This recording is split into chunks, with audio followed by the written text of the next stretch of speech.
Mariah was just the maid, invisible, underpaid, and never trusted. But when the millionaire's young son collapsed, struggling for air, she had seconds to act. No ambulance, no one else home, only the gleaming red Ferrari in the driveway, and the boy's fading heartbeat. She knew touching it could ruin her life, but losing him would break her soul. She turned the key and roared into the night. The city would call it theft, but his reaction would shock the world. Mariah Carter had learned to move quietly. In the marble halls of the Kingston estate, her footsteps were soundless, her voice kept low. She was the help, nothing more, and in a house where wealth oozed from every corner, the help was meant to be invisible. Every morning, she tied her hair back neatly, buttoned her faded uniform, and began polishing floors so glossy she could see her reflection. She dusted chandeliers that cost more than her entire yearly wage. She straightened vases of imported flowers, though she knew they would wilt in a week and be replaced without thought. It was not the work that wore her down, but the constant reminder that she did not belong. The Kingston family was old money, their fortune built on generations of deals and investments. Alexander Kingston, the current heir, was a man of power. Tall, broad-shouldered, impeccably dressed. He carried himself with the confidence of someone who had never known true need. His son, Noah, was 7 years old, with a smile that could light up the darkest day. But lately, Mariah had noticed a shadow over that smile. She had overheard hushed conversations between the butler and the chauffeur, words like weak spells, doctor's orders, and special medication. Her chest tightened every time Noah seemed paler than usual. Mariah herself knew the ache of watching someone fade. Years ago, she had sat by her own mother's hospital bed, helpless as medical bills piled up faster than she could count. That pain had never left her. Maybe that was why she felt so fiercely protective of Noah. That afternoon, she was polishing the grand staircase when she heard it, a sound so faint she almost missed it. A choked gasp. She froze. Then it came again, shorter, sharper. Mariah dropped the cloth and ran toward the sound, her heart pounding. She found Noah in the upstairs study, crumpled on the floor beside his Lego set. His small chest rose and fell in shallow, desperate bursts. His lips were pale. "Noah!" she cried, dropping to her knees. "Sweetheart, can you hear me?" His eyes fluttered but did not focus. She shook him gently, panic clawing up her throat. She had seen asthma attacks before.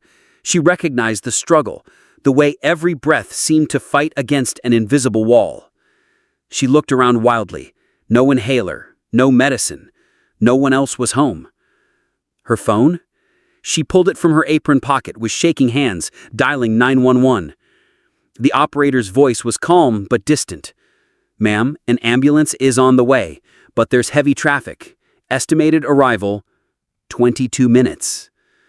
22 minutes! He did not have 22 seconds. Mariah's mind raced. She needed a hospital, now. She sprinted down the hallway, scanning for the car keys. The butler had taken the family SUV for errands. The driveway was empty, except for the gleaming red Ferrari. It was Alexander's pride and joy. He never let anyone touch it. He had once told Mariah, half joking but mostly serious, that car is worth more than your life savings. Her hands shook. Taking it would mean crossing a line she could never uncross. She could be arrested, fired, branded a thief. Noah let out a weak, rasping cough from upstairs. That sound tore through every hesitation. Mariah grabbed the keys from the console table, heart slamming against her ribs.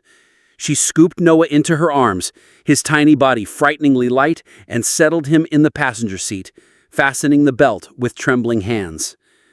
The engine roared to life with a deep, powerful growl. Mariah had never driven anything like it. She gripped the steering wheel, took one deep breath, and slammed her foot on the accelerator.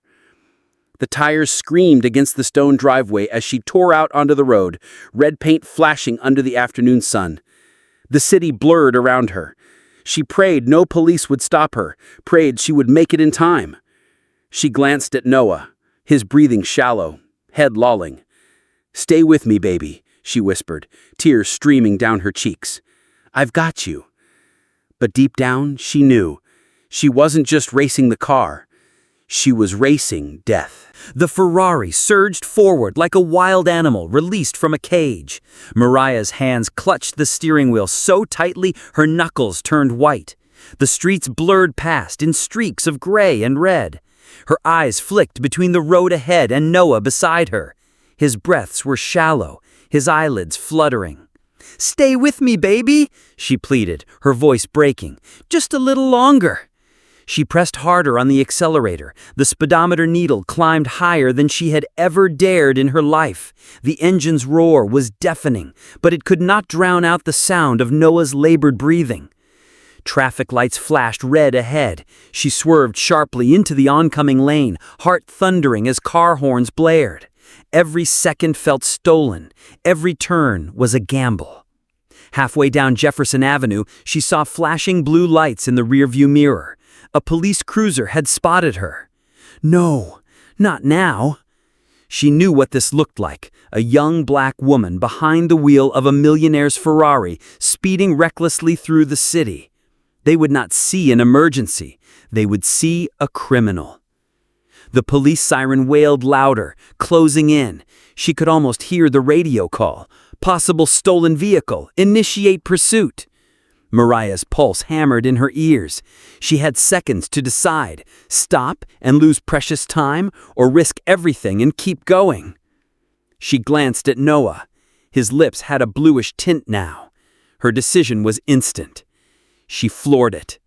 The Ferrari leapt forward, tires squealing against the asphalt. The police cruiser followed, its engine straining to keep up. The chase tore through intersections, past startled pedestrians who turned their heads in shock. A voice screamed in her mind, "This is it, Mariah! You're done! Even if you make it to the hospital, they'll arrest you on sight!" But another voice, stronger, answered, "If I stop, he dies." The hospital's white tower finally appeared in the distance, glowing against the afternoon haze. Relief and terror tangled in her chest. She took a hard left into the emergency entrance, brakes screaming as the Ferrari skidded to a stop. Before the security guard could even react, Mariah jumped out and yanked open the passenger door. She lifted Noah into her arms, his small body frighteningly limp, and ran toward the sliding glass doors. Inside, the smell of antiseptic hit her. Nurses and doctors looked up in alarm as she burst in, shouting, "Asthma attack! He can't breathe!" They rushed forward, taking Noah from her arms, wheeling him away at a speed she could not match. She stumbled after them until a nurse blocked her gently. "Stay here. We'll take care of him." Mariah stood in the middle of the waiting room, chest heaving, sweat and fear clinging to her skin. Her legs trembled so badly she had to sink into a plastic chair. The roar of the Ferrari's engine still rang in her ears. And then she felt a shadow fall over her. Two uniformed police officers stood in front of her. One was tall and broad-shouldered, the other wiry with sharp eyes. "Ma'am," the taller one said slowly, "do you know whose car that is outside?" Mariah swallowed hard. Her mouth was dry. "Yes," she whispered. "It belongs to my employer." The wiry officer's gaze narrowed. "And did he give you permission to drive it?" Her throat tightened. "No, but if I hadn't, his son—" Her voice cracked, her eyes filling with tears. "He might not make it." The officers exchanged a glance, the kind that was unreadable, but heavy with unspoken judgment. Before they could say more, a nurse appeared in the doorway, breathless. "Are you Mariah Carter?" Mariah's heart seized. "Yes. Is he—" The nurse gave a small, relieved smile. "He's stable. You got him here just in time." Mariah's knees buckled, a wave of gratitude and exhaustion flooding her. She barely had time to breathe before the taller officer said firmly, "You'll need to come with us. We have to sort this out." Her relief turned to dread. The reality of what she had done and what it might cost her settled over her like a storm cloud. But she had no regrets. She would do it all over again if it meant saving Noah's life. What she did not know was that at that very moment, Alexander Kingston was being told what happened, and his reaction would change everything. The hospital's automatic doors hissed open, and in strode Alexander Kingston. His presence filled the room like a sudden change in weather. Tall, sharply dressed, eyes cold and cutting. He walked with the kind of confidence that made people step aside without thinking. Mariah felt her stomach twist. She had faced plenty of angry employers before, but this was different. This was a man with power, lawyers, and influence, a man who could ruin her with a phone call. The police officers straightened when they saw him. The wiry one said, "Mr. Kingston, we were about to take her in for questioning. She admits she took your car without permission." Alexander's gaze shifted to Mariah. It was unreadable. No open anger, no gratitude. Just a calm, piercing stare that made her throat tighten. He stepped closer until they were only a few feet apart. His voice was low, deliberate. "Where is my son?" Mariah swallowed hard. "He's in there. The doctors, they said he's stable now." His jaw clenched. "And you're the one who brought him here?" "Yes," she said, her voice trembling but firm. "There was no one else. He couldn't breathe. The ambulance was too far. You took my Ferrari." It wasn't a question. Mariah's hands gripped each other in front of her. "Yes, I did. Because if I didn't, he might not have made it." The wiry officer broke in. "Sir, we can proceed with the report if you'd like. She's admitted to taking—" Alexander raised a hand, silencing him. His eyes never left Mariah's. For a long moment, the waiting room was utterly still, as if everyone was holding their breath. Finally, he said quietly, "Let me see my son first." Without another word, he walked past her toward the pediatric ward. The officers exchanged glances, but didn't move. Mariah stood frozen. She could not tell if he was going to come back with thanks or handcuffs. Minutes dragged like hours until Alexander returned. This time, something in his face had shifted. The hard edges had softened. He approached the officers. "She's not going anywhere with you." The wiry one frowned. "Sir," Alexander said, his voice sharp now, "she saved my son's life. Write whatever report you want, but it will say she acted to prevent a medical emergency. And if you're wondering about pressing charges," his gaze cut like steel, "I'm not." The taller officer exhaled slowly. "Understood." The officers left without another word. Mariah's knees felt weak, but Alexander was already looking at her again. This time, there was no coldness in his eyes, only something she could not quite name.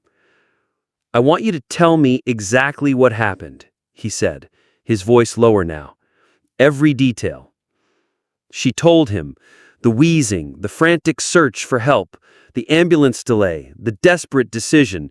Her voice cracked when she described how limp Noah had felt in her arms.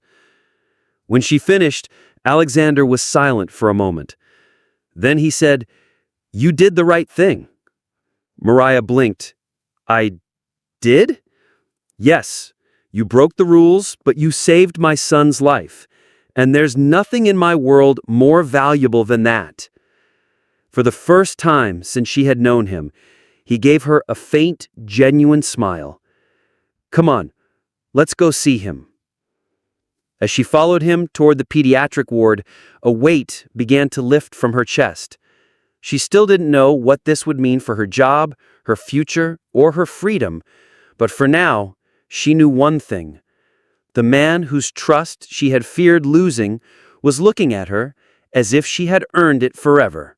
Noah's room was bright and warm, with a soft beeping from the heart monitor and the faint scent of disinfectant in the air. The little boy lay propped against pillows, color slowly returning to his cheeks.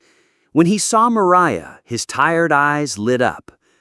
"You came," he whispered. Mariah smiled, her own eyes glistening. "Of course, sweetheart. I'm just glad you're okay." She sat by his bed, gently smoothing his hair. Alexander stood in the doorway, watching. He looked at his son with a tenderness that few people ever saw. "Noah," he said softly, "Mariah is the reason you're still here." The boy nodded sleepily. "I know. She drove really fast." Mariah laughed softly, but Alexander's expression was serious.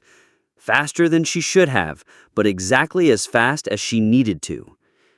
After a while, Noah drifted back to sleep, and Alexander gestured for Mariah to follow him into the hallway. They walked in silence until they reached a quiet waiting area. "I've been thinking," he began, his voice low. "You could have called someone else. You could have waited for the ambulance. You could have done nothing, and no one would have blamed you. But you didn't. You risked your job, your freedom, and possibly your life for my son." Mariah lowered her gaze. "I couldn't just watch him slip away. I've lost people before. I know what that's like. I couldn't let it happen to him." Alexander studied her for a long moment. Then he said, "I don't just owe you thanks. I owe you far more than that." She frowned slightly. "Sir, you don't owe me anything. I was just doing—" "You were not just doing your job, and I'm done pretending you're just the help." Mariah's heart skipped. She had no idea what he meant. The next day, when Noah was discharged, a sleek black car pulled up in front of the hospital. Alexander opened the rear door and gestured for her to get in. "We have somewhere to go." Confused but curious, she slid inside. The car wove through the city until it stopped in front of an upscale luxury car dealership. Mariah's eyes widened. "Sir, what are we doing here?" He led her inside without answering. Minutes later, a salesman rolled a gleaming cherry-red Ferrari, identical to his own, onto the showroom floor. The fluorescent lights glinted off the polished surface. Mariah's jaw dropped. "No, no, I can't." "Yes, you can," he smiled. "Consider it my way of saying thank you. You saved my son's life. The least I can do is make sure you never have to borrow a car again." Her hands flew to her mouth. "But this is worth—" "I don't care what it's worth," he said quietly. "You can't put a price on what you did." Tears blurred her vision. "I don't know what to say." "Say you'll take it," he replied gently. "And say you'll keep working for us, not because you have to, but because we want you to." Mariah laughed through her tears, shaking her head in disbelief. "I'll take it, and I'll stay, but only if you promise me one thing." "What's that?" "That you'll never let him run out of medicine again." Alexander smiled softly. "Deal." As they stood beside the shining red car, Mariah realized something. She had stepped into that mansion as a maid who blended into the background, but now she was part of something more, and the world that had once ignored her would never look at her the same way again.